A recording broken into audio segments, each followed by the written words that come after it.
আমাদের আজকের গল্প দুষ্টু জমিদার। ছোট্ট একটি গ্রাম ছিল যার নাম শিবপুর।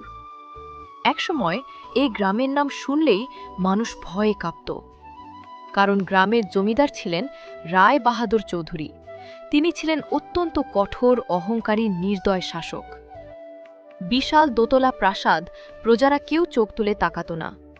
খাজনা দিতে দেরি হলে লাঠিয়াল পাঠানো হতো। রামু কাকা তার সঙ্গীদের সঙ্গে আলোচনা করছিল। জমিদারের হৃদয় পাথরের।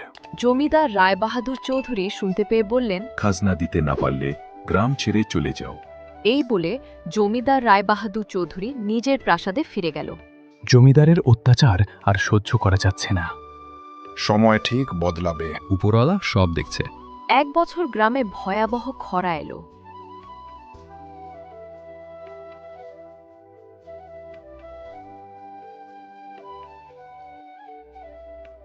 মাঠে ফসল হলো না।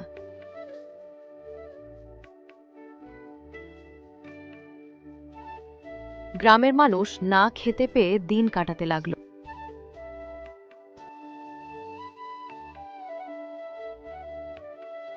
প্রজারা সবাই মিলে ঠিক করলো একদিন জমিদার বাবুর বাড়ি যাবে। তারপর প্রজারা একদিন সাহস করে জমিদারের দরবারে গেল।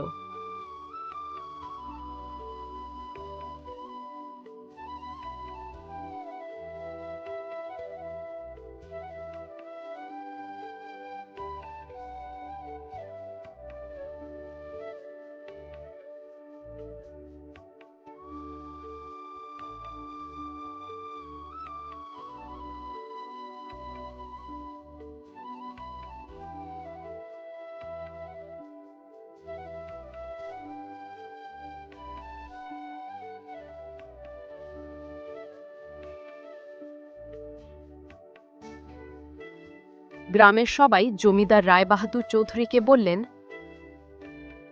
জমিদার মশাই, এবছর খরার কারণে ফসল উৎপন্ন হয়নি।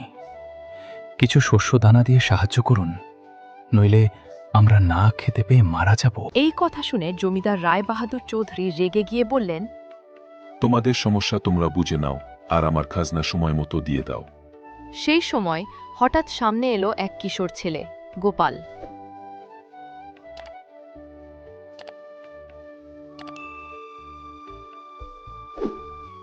গোপাল কাঁপা কাঁপা গলায় বলল, বাবু, খাজনা নয়, একটু চাল দিন না, মা 3 দিন কিছু খাইনি। কথা শুনে জমিদার চুপ করে গেল।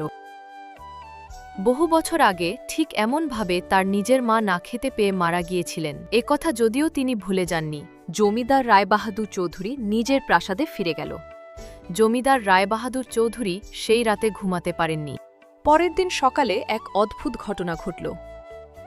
জমিদার রায়বাহাদুর চৌধুরী গ্রামে গিয়ে বললেন,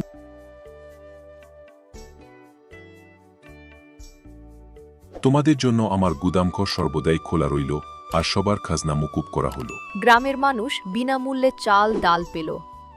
খাজনা মকুব করা হলো। দিনে দিনে জমিদার বদলে গেলেন। ক্ষমতা নয়, মানবিকতা একজন মানুষকে মহান করে।